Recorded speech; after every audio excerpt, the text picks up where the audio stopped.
Hello and welcome back to another exciting edition of Sports Talk Live. As always, a reminder to follow us on Facebook and Twitter to interact with us here on the show. We have some questions to get to, but we'll get to that a little bit later on Outside the Horns. You can also answer our poll question from our newest segment, Rate That Play. But again, we'll get to that a little bit later. Today, let's start off with the baseball team. Riley, take it away. The baseball team improved their conference record to a perfect 8-0 with 4 wins this past week against East Stroudsburg. Also, last Wednesday, they dominated the University of Sciences in a non-conference game 16-6 and then continued their streak with a win over Philadelphia University to make their record an impressive 23-1. Taylor, Brian, what is it that's making these Golden Rams such a dominant team right now? Well, guys, the real reason that Westchester is playing so well so far is their starting pitching. Starters Joe Gunkel and Fred Brandenbach have both played really well with a combined 7-0 record overall, and also their ERAs are both sub-3, so that's the real reason why Westchester is doing so well so far this season. Yeah, you're right. Their starting pitching has been phenomenal, but on a streak like this, you can't just look at one thing. It's really all the parts of their team that's making them so successful. Right. Look at hitting. They're hitting well throughout the game. They're scoring runs, innings 1 through 7. And pitching, like we said, they're doing very impressive. And the relief pitchers are coming in, getting the job done. And when you look on the field, they're not making those costly errors that can really come back to hurt a team in the end. So with all of these parts of the team flowing well together, I think that's why we're being so successful. As we mentioned last week, the Golden Rams jumped all the way up to the number 2 spot for Division II baseball. But they didn't stop there. They continued their climb and are now, this week, tied for first in the nation. Brian, how about we continue with baseball by introducing our newest segment, Rate That Play. Thanks, Riley.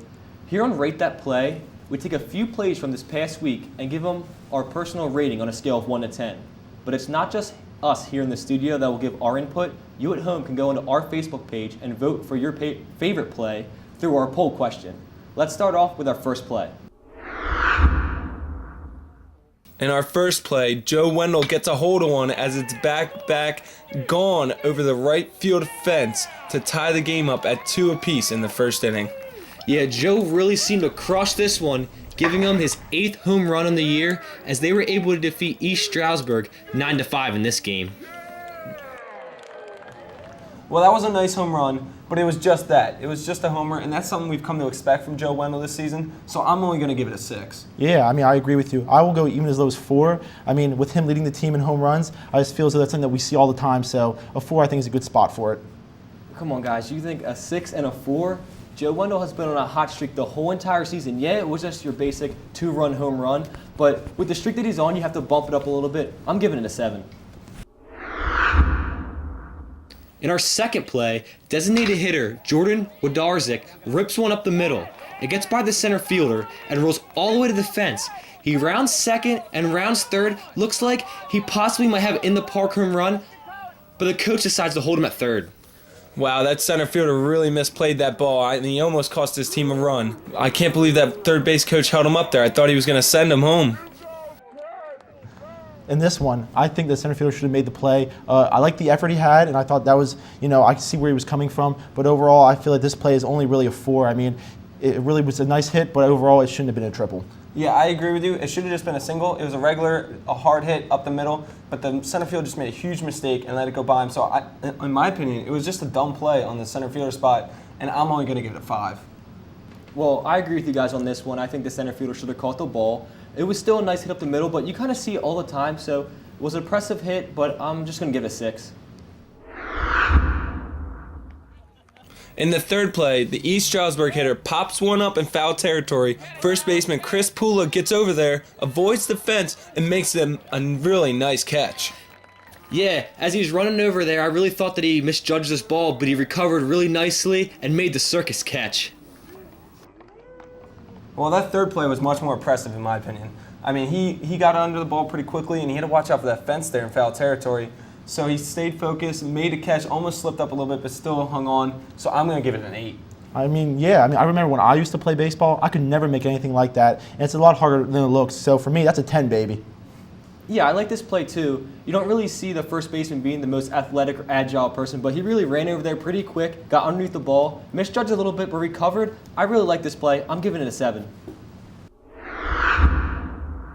For our fourth play, a little bit more defense. Chris Pula again, this time with the bare hand, makes the miraculous catch and gets the guy out at first. Yeah, what a remarkable play. I can't believe he stuck his hand up there and snagged that ball. You don't see many games ending like that, do you? Yeah, that ball took a really weird hop, but he was able to recover. Well, this is by far my favorite play of the week. It looks like it's going to be a routine ground ball, takes a really weird hop, human nature kicks right in, throws up the bare hand, makes the really impressive catch. I really like this play. I'm giving it a 9. Yeah, I mean, I just don't see it that often. And for him, like you said, just for the pure reaction is to go up and grab the ball and get the guy out to end the game, I had to give it a 9 too. Well, it looks like we all agree on this one, gentlemen, as I also give it a 9. And it was a great play, but the reason I don't give it a 10 is we do see barehanded plays every now and then. So for a 10, it has to be something we almost never see, and that's why I'm sticking with a 9. Now that was just our ratings, but remember to go on our Facebook page and vote for which play was your favorite. Before we move on to softball, let's take a look at STL's Not Top Play of the Week.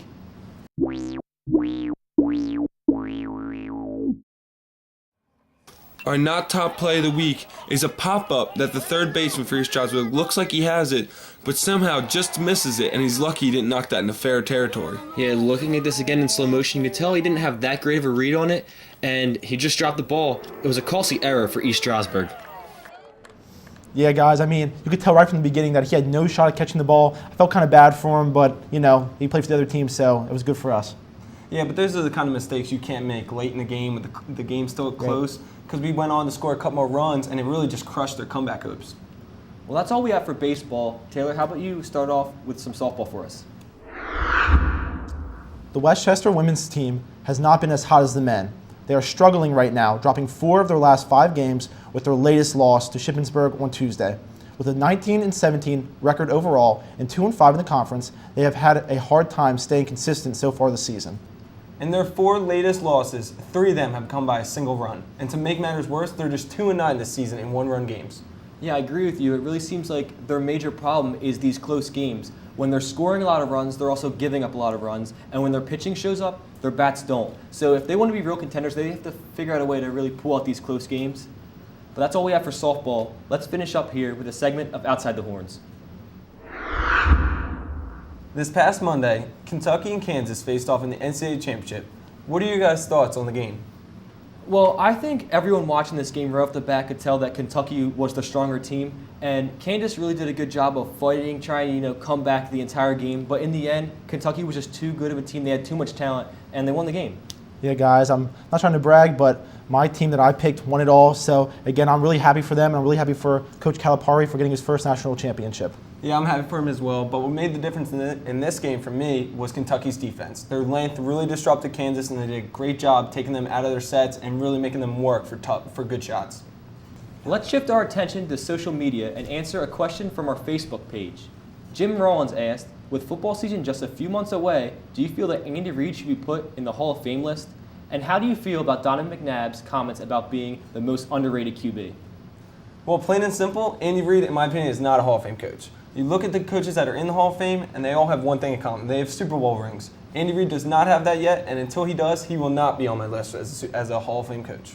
Yeah, I have to agree with you. I think he really does need that ring.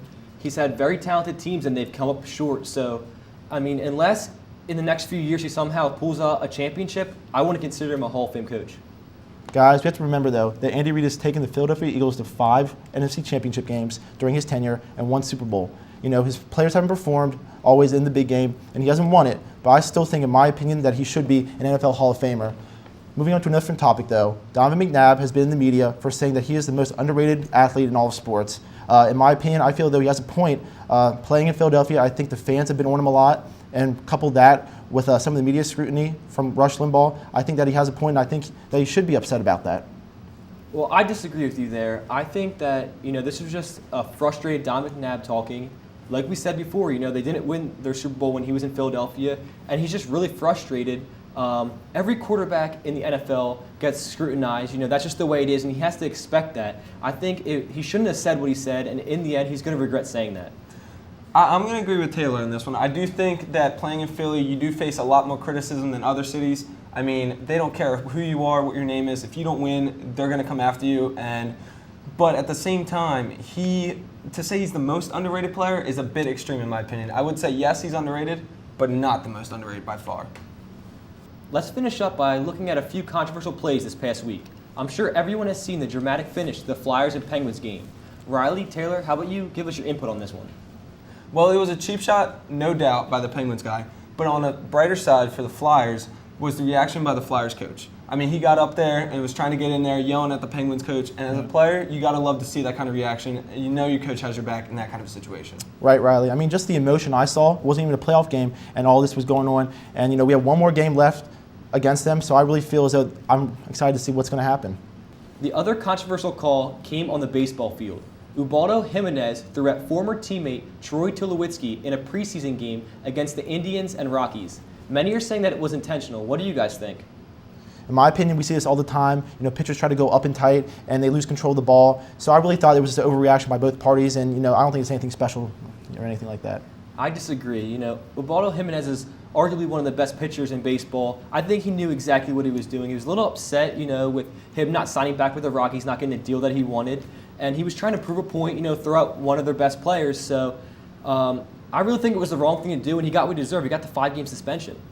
And when I first saw it, I thought it was accidental. I thought it was just one of those inside pitches that got away.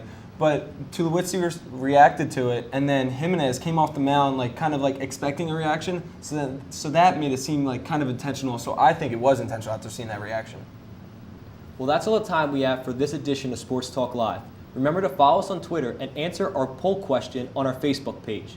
We'll be here next week, same time, same place. Take it easy, Westchester.